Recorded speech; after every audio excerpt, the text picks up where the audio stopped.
The reason that I wrote the book, certainly, which is a classic question that I'm asked all over the country, I wrote the book because we represent the missing link as black women. The black man has been dissected, examined, the white man, the white woman, and the black child. But it has been us as black women who have never been examined. We have been protected, we have been insulated, we have been kept from any kind of criticism about our personal behavior in the home and outside of the home, and we have been given the false compliment that we are the backbone of the black nation.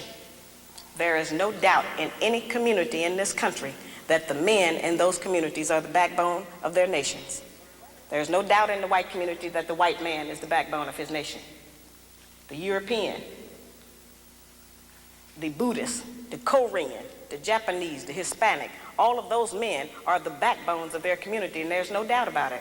It is only in the black community where those values have been transposed and where they put that burden on us and tell us that we are the backbone of the black community, which is a direct insult to the black man and implies that he don't have no backbone and that his women have to represent him.